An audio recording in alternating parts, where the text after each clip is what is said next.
Bagalur ಮುಖ್ಯರಸ್ತೆಯ ಕಟ್ಟಿಗೇನಹಳ್ಳಿಯಲ್ಲಿ July 11, 2025 ರಂದು ಸಂಭವಿಸಿದ ಅಪಘಾತವು ನಗರದಲ್ಲಿ ಹೆಚ್ಚುತ್ತಿರುವ ರಸ್ತೆಯ ಅಪಾಯಗಳ ಬಗ್ಗೆ ಮತ್ತೊಂದು ಎಚ್ಚರಿಕೆ ನೀಡಿದೆ. ಮಳೆಗಾಲದಂದು ಸಂಜೆ ಆಲ್ಮಾರ್ಟ್ ಹತ್ತಿರ ಅಶುತೋಷ್ ಗುಲಾಬಿ ಅವರು ತಮ್ಮ ಕಾರಿನಲ್ಲಿ ಸಾಗುತ್ತಿರುವಾಗ ಬಿಬಿಎಂಪಿ ಕಸದ ಲಾರಿ ಅತಿವೇಗದಲ್ಲಿ ಬಂದಿದ್ದು ಕಾರಿನ ಬಲಭಾಗಕ್ಕೆ ಡಿಕ್ಕಿ ಹೊಡೆದು ಬೀದಿಯಲ್ಲೇ ಹಾನಿಯನ್ನುಂಟು ಮಾಡಿತು. ಅಪಘಾತದ ನಂತರ ಲಾರಿ ಚಾಲಕ ಸ್ಥಳದಿಂದ ಪರಾರಿಯಾಗಿರುವುದು ಅಪಘಾತಗಳ ನಂತರದ ಹೊಣೆಗಾರಿಕೆಯ ಕೊರತೆಯನ್ನು ಹತ್ತಿರದಿಂದ ತೋರಿಸುತ್ತದೆ.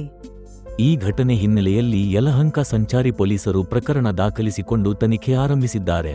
ಇತ್ತೀಚಿನ ದಿನಗಳಲ್ಲಿ ಬೆಂಗಳೂರು ನಗರದಲ್ಲಿ ರಸ್ತೆ ಅಪಘಾತಗಳು ಹೆಚ್ಚುತ್ತಿರುವುದು ಆತಂಕಕಾರಿ. ಹೈಬೀಮ್ ಹೆಡ್ಲೈಟ್ ಬಳಕೆಯಂತಹ ಅಜಾಗರೂಕ ಕ್ರಮಗಳು ಅಪಘಾತಗಳ ಪ್ರಮಾಣವನ್ನು ಹೆಚ್ಚಿಸುತ್ತಿವೆ ಎಂಬುದನ್ನು ಇತ್ತೀಚಿನ ಅಂಕಿಅಂಶಗಳು ತೋರಿಸುತ್ತವೆ. ಇಂತಹ ಘಟನೆಗಳು ಪ್ರತಿಯೊಬ್ಬ ವಾಹನ ಚಾಲಕರಿಗೂ ಸುರಕ್ಷತೆಯ ಮಹತ್ವವನ್ನು ಮನವರಿಕೆ ಮಾಡಿಸುತ್ತವೆ. ಚಾಲನೆ ವೇಳೆ ಎಚ್ಚರಿಕೆಯೊಂದಿಗೆ ನಿಯಮ ಪಾಲನೆ ಮಾಡುತ್ತಾ ಅಪಘಾತದ ಸಂದರ್ಭದಲ್ಲೂ ಶಾಂತಿ ಮತ್ತು ಸಹನೆಯಿಂದ ನಡೆದುಕೊಳ್ಳುವುದು ಅತ್ಯಗತ್ಯ. ಸಾರ್ವಜನಿಕರ ಜವಾಬ್ದಾರಿಯುತ ನಡೆ ಮಾತ್ರ ನಮ್ಮ ರಸ್ತೆಗಳನ್ನು ಇನ್ನಷ್ಟು ಸುರಕ್ಷಿತವಾಗಿಸಬಹುದು.